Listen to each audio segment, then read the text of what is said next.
When Dana was born, her mother's face glowed with joy, as if she had received the greatest gift of her life. Dana's father lived far away in the USA and visited every 2 years. Each return filled their home with happiness, but that joy quickly faded into loneliness.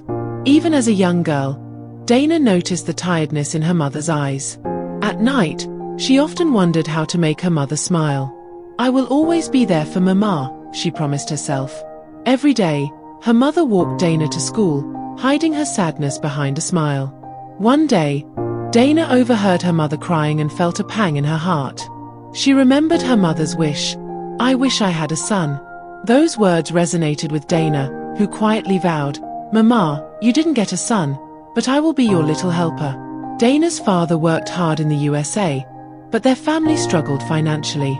People thought they were wealthy, but Dana saw her mother's weariness and felt a strong desire to bring her joy. With each day, she dreamed of the moment when she could make her mother smile. The first major trial in Dana's life came when she was finishing school. One day, a phone call shattered her world. Her father had developed gangrene and was now hospitalized. Dana's heart sank.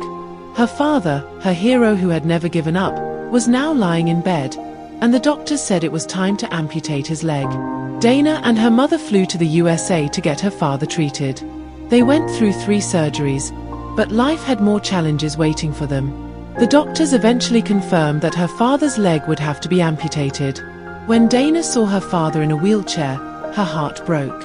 The man who had once worked on his knees, tirelessly laboring, could no longer walk.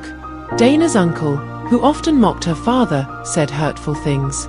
"If you had found a better job, you wouldn't have to see this day." These words crushed her father's spirit even more. Dana, with her mother's help, ensured her father got the best care possible. But with each passing day, both her father's heart and body grew weaker.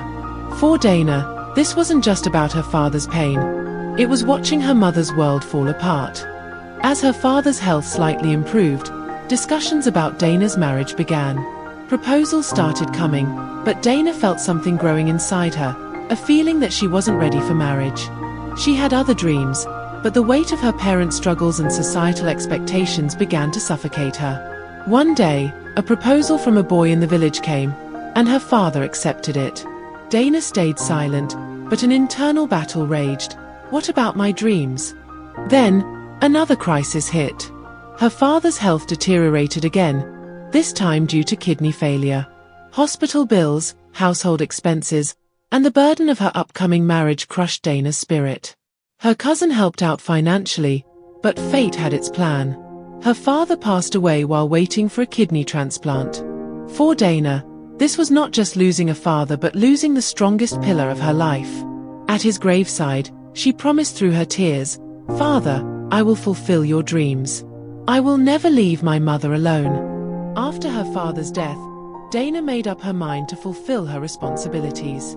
Her marriage to the boy from the village was finalized, but every moment of that marriage became a test for her.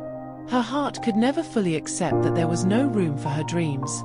After the wedding, she wanted to bring her mother to live with her, but it wasn't easy in a joint family. Dana's mother-in-law, who was also her aunt, constantly taunted her. "Your mother is poor, and you're unlucky. Nothing good will come from you." Dana endured everything in silence. When a year passed without any children, her mother-in-law started calling her barren. These words shattered Dana, but she never shared this pain with her mother. Then, one day, the biggest blow came. Her husband was killed in a brawl. The police investigated, and her in-laws blamed Dana for everything. She lost everything. The little gold and the old car she had were taken away. Dana was left completely alone. She had neither her mother's support nor any clear path for her future. Every night, she cried on her mother's shoulder, seeking comfort. In this period of loneliness, Dana's cousin advised her to share her story with the world. She started a YouTube channel, where she began sharing her life struggles. But the journey was tough. Views were low, and money wasn't coming in. Still, Dana didn't give up. Now, with her husband having been in jail for 4 years, Dana lives with her mother in their small African city. She has a new dream to take her life in a different direction, but walking this path alone has left her exhausted. Every day, she sees prayers for her in her mother's eyes, but she stands at a crossroads, waiting for a helping hand to lift her from the darkness.